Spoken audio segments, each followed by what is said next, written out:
Assalamualaikum warahmatullahi wabarakatuh. Hari ini dunia jagat media sosial masih dipenuhi dan ramai tentang tes DNA. Ada yang menanggapinya secara berlebihan dengan mengeluarkan dalil-dalil dan lain sebagainya, menolak keabsahan tes DNA di dalam pernasaban. Ada yang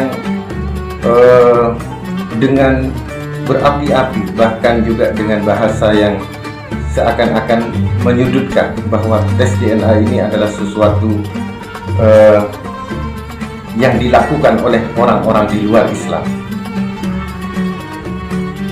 Bahkan juga ada yang mengatakan bahwa menuduh bahwa kami meminta dari di luar keluarga kami untuk melakukan tes DNA sebagai keabsahan.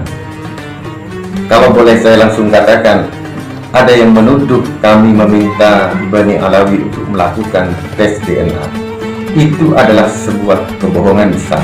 Itu adalah sesuatu yang tidak pernah kami katakan. Kami sudah sampaikan bahwa kami ini dengan husnudzon percaya silsilah daripada Bani Alawi. Jadi kami tidak perlu meminta tes DNA kepada beliau-beliau. Lalu bagaimana tes DNA ini sampai menjadi perbincangan? Perlu kita ketahui secara historis sejarahnya adalah anak cucu Wali Songo ini kan mempunyai catatan-catatan nasabnya ya, sampai kepada Wali Songo, dari Wali Songo sampai kepada Rasulullah Shallallahu Alaihi Wasallam. Catatan-catatan yang ditulis oleh yang buyut kita ini membuat anak cucu dari Wali Songo ini mempunyai rasa penasaran,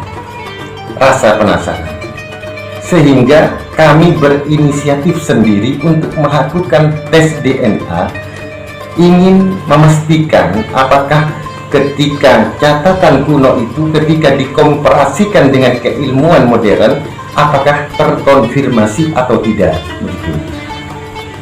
Sehingga kami melakukan tes DNA itu dengan kemauan sendiri dan untuk kami sendiri, bukan untuk di luar keluarga kami.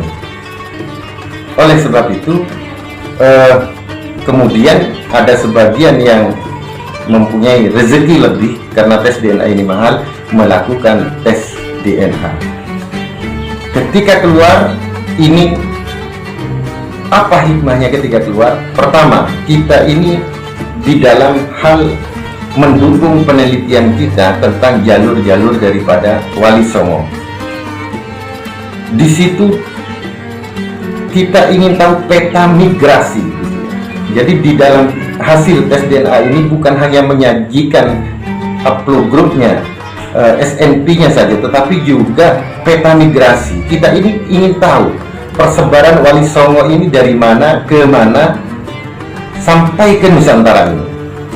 Sehingga dengan mengetahui jalur migrasi ini, kita mengetahui sejarah, begitu ya, mengkomparasikan sejarah-sejarah yang telah ditulis oleh peneliti, dikomparasikan dengan hasil ilmiah, hasil daripada penemuan keilmuan modern. Sehingga kita ini akan mengambil banyak hikmah dari itu. Sekali lagi, tes DNA itu bukan untuk di luar kami, tetapi tes DNA itu untuk kami sendiri. Oleh sebab itu, maka tidak patut untuk disangkal, begitu ya, karena ini adalah kemauan kami sendiri. Yang tes DNA kami, yang membayar kami, ya untuk kami, begitu ya. Nah, ternyata di tes DNA itu kita mengetahui banyak hikmah. Di antaranya bukan hanya tentang nasab, tetapi juga tentang semua riwayat-riwayat dari leluhur itu banyak secara medis, sehingga itu adalah suatu hikmah yang luar biasa. Sehingga dan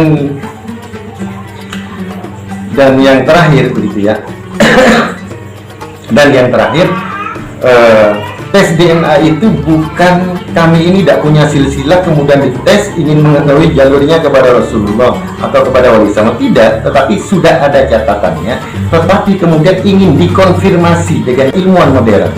Jadi begitu ya.